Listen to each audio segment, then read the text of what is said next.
जी, मैं धनंजय जी आपके पास आता हूँ। इससे पहले कि मैं थोड़ी-सी बात करूँ, मुझे भी हरिशंकर प्रसाद जी का लिखा हुआ कुछ याद आ गया। मैंने कहा मैं भी परोस देता हूँ उसको। वो लिखते थे, उन्होंने कहा, "India is a beautiful country" और छुरी काँटे से इंडिया को खाने लगे। पर आधा खा चुके, तब देसी खाने वालों ने कहा, "अगर इंडिया इतना खूबसूरत है तो बाकी हमें खा लेने दो।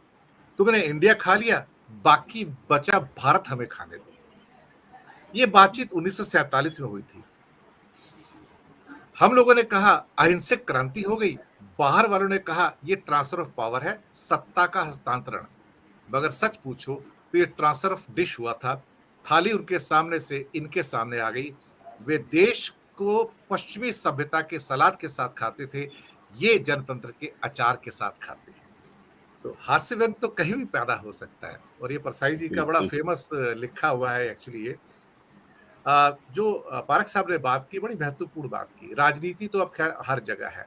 उस राजनीति की वजह से रुकावटें भी हैं और ऐसे हमारे बहुत सारे हास्य कलाकार, कवि हुए हैं, जिनकी तो कविताएँ उसी ढंग से कि मैं बोल ल्यो, धर्मपत्नी से, तो उनका जवाब आता है, तो वो कहीं न कहीं हमारी जीवन में वो गुदगुदी लेके आते हैं। काका हाथरसी भी हुए हैं और बड़ी लंबी फ़हरिस्त है।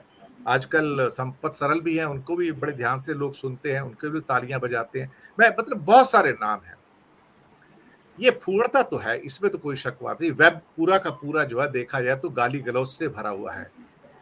पर गाली-गलौच को जो स्वीकृति है, ये अपने आप में एक अजीब-सा एक मुझे भी लगता है कि इस लेवल की स्वीकृति यानी कि अंदर से हम हर फूहड़ता को, हर गाली-गलौच को, हर गंदगी को हम स्वीकार करते हैं और उसपे हँसते हैं और तालियाँ बजाते हैं और उनके शोज़ के लिए हम 2-2 3-3 हज़ार के टिकट खरीदते हैं वो गालियाँ सुनने के लिए। अब हम इस लेवल पे आ गए हैं। लेकिन आप तो एक लेखक हैं कुमार साहब और फ़िल्म से भी बड़ा क्लोज़ आपका ताल्लुक है और इन सब देखिए, के साथ जिनकी बातें मैंने की उनसे भी आप अच्छी आपके पास जानकारी है। इस पूरे संदर्भ में आप क्या कहना चाहेंगे? सर देखिए क्या है, एक संस्कृत का श्लोक है, साहित्य संगीत कला विहीन साक्षात पशु पुच्छ विषानहीन।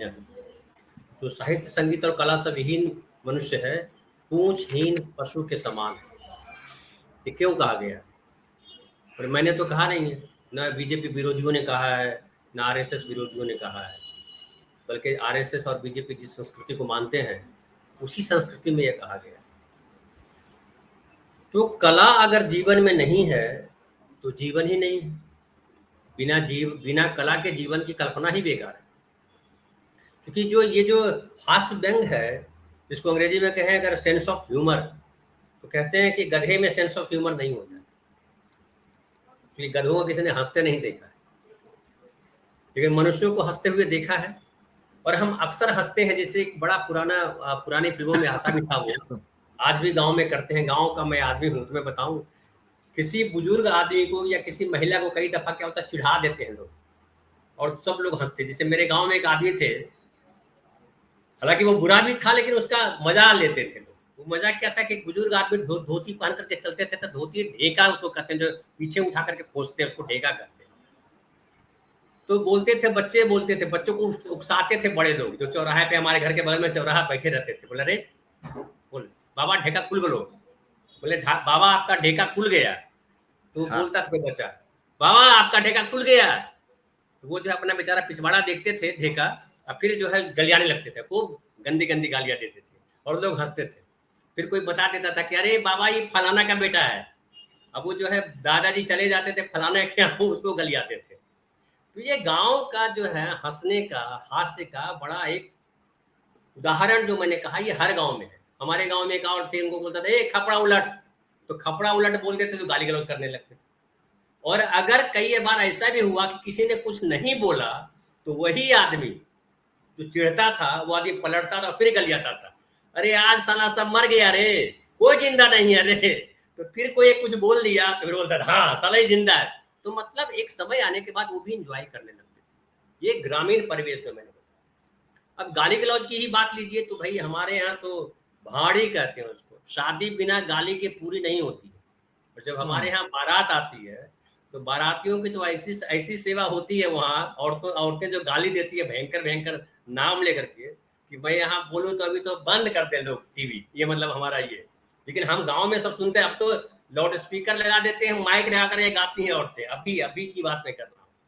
और हमारे यहाँ ये भी रिवाज है, शारदा सिन्हा के गीत आपने अगर सुने होंगे आप सब लोगों ने, तो रामचंद्र तो अयोध्या के, ये अपना अवध के, अवध नरेश उनके पुत्र, तो ये जब शादी करने के लिए वहां गए बिहार, तो वहां हमारे यहाँ कहा जाता है कि बिहार का संबंध जो है, राम जी का ससुराल बिहार है, तो वहां की औरतें जो है राम जी को खूब गलियाती थी। तो अभी भी होता है, राम विवाह जब मनाया जाता है तो खचिया भर, उसको खचिया भर कहते हैं, मतलब डलिया भर, खचिया उसको कहते हैं हमारे यहाँ, खचिया भर गाली दी जाती है, और गाली को लोग एंजॉय करते हैं। अभी जैसे अभी बोल के गए पाल साहब, ये जो थोड़ा सा मुझे इस बात पे आपत्ति है, कपड़ों को लेकर के, छोटे छोटे कपड़े, फलाना फलाना। अरे भाई, नागा साधु हमारे यहाँ हैं, वो तो नंगे रहते हैं, वो तो लड़कियां कपड़े पहन के चल रही हैं, आप उनको तो पैर छू के प्रणाम कर रहे हो और क्या क्या कर रहे हो। और बातें हम ना नहीं, हम बहुत सारी बातें नहीं बोलते हैं, लेकिन मुझे आपत्ति इस बात पे होती है कि आप जो करो सही, मैं जो करूं गलत, ये बड़ा गड़बड़ है। और हास्य व्यंग्य की रचना बेसिकली हुई कहाँ से? यहीं से हुई कि आप जिस भाषा में बोलिए, कोई जरूरी नहीं मैं उसी भाषा में बोलूं, उसको कहने का दूसरा तरीका होता है। जैसे हरिशंकर परसाई का आपने जिक्र किया, या अभी आपने संपत जी का जिक्र किया। अब एक मैं जो है बड़ा दिलचस्प एक दो कार्टून और चुटकुले हैं, मैं सुनाऊं, उसके बाद आगे बात करूं, बड़ा इंटरेस्टिंग है। एक कार्टून राजेंद्र करके व्यक्ति है, उन्होंने लगाया कि एक आदमी जो है लाल कपड़ा पहन के, दिखेगा, हाँ ये देखिए, ये जो है वो लाल कपड़ा पहन के जा रहा है डंडा लिए हुए, तो एक आदमी पूछता है ये कौन आदमी है जो सबको खुलेआम गरियाता धमकाता घूम रहा है, कहाँ है कानून का राज? तो उसके बगल वाले ने कहा यही कानून मंत्री है। समझ गया? तो अब इस पे किरण रिजिजू जो है उस पे केस कर दे तो बलिहारी है उसकी। फिर देखिए दूसरा चुटकुला बड़े इंटरेस्टिंग मैंने कुछ रख रखे हैं पहले से, मैं चूंकि मैं भेजता रहता हूँ। एक ने कहा, हालांकि राहत इंदौरी जी का नाम लिया है, शायद उनका शेर भी है, कभी गंगा बुला रही है, कभी गोमती बुला रही है, नालायक अहमदाबाद लौट जा, तेरी बीवी बुला रही है। ये राहत इंदौरी का शेर है, इन्होंने कहा भी था। और उसके बाद एक और देखिए, एक ने लिखा कि जब शरीर को यहीं जला दिया जाता है और आत्मा अमर है, जब मरने के बाद शरीर को जला दिया जाता है और आत्मा अमर है, तो फिर नरक में गरम तेल में किसको फ्राई किया जाता है? आत्मा तो गई नहीं, आत्मा अमर है और शरीर यहीं जल गया, तो वहां किसको फ्राई कर रहे हैं? देखिए बड़ा दिलचस्प बात है, सोचिए, लगाइए दिमाग। अब एक चुटकुला है कि डॉक्टर ने कहा वाइफ की तबीयत कैसी है? पति ने कहा अब ठीक है, सुबह तो लड़ी भी थी। अभी देखिए इसमें जितना मजा, सुबह तो लड़ी भी थी, कितना जबरदस्त मजा है, आप इसको एंजॉय कीजिए। आप बोले कि बीवी, मैंने अपनी पत्नी को भेजा तो मेरी बीवी तो हंसने लगी, जोर जोर से हंसी, उसको बुरा नहीं लगा। आप भी अपनी पत्नी को भेजिए, तो मुझे नहीं लगता कोई पत्नियां बुरा मानेंगी। और पत्नियों पे तो इतने चुटकुले हैं कि हर कोई पत्नियों पे चुटकुले कर रहा है, लेकिन अगर पत्नियां अगर बुरा मानने लगे तो पत्नियों का तो रहना मुश्किल है घरों में। वैसे ही जो है एक है कि एक भैंस घबराई हुई जंगल में भागी जा रही थी।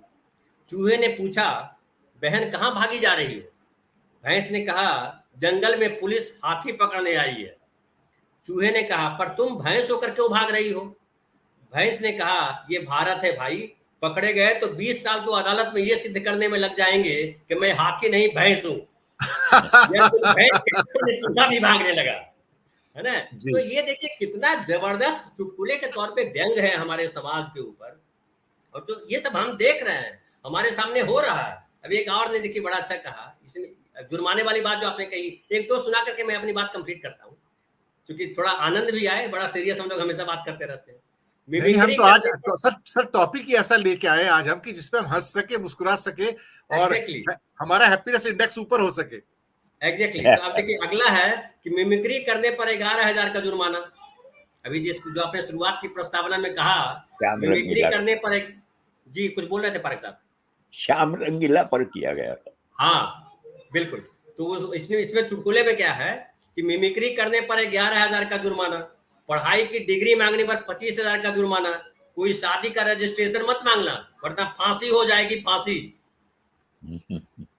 वैसे ही अब एक सूर्य भगवान को देखिए, सूर्य भगवान को वो जो हाथ जोड़े हुए है और कह रहा है महाराज आप गलत समझ रहे हैं, आपको नहीं कहा था कि डिग्री दिखाओ, अब वो डिग्री सेल्सियस पे चला गया। कितना कितना देखिए कमाल, मतलब चुटकुला ये है, व्यंग है।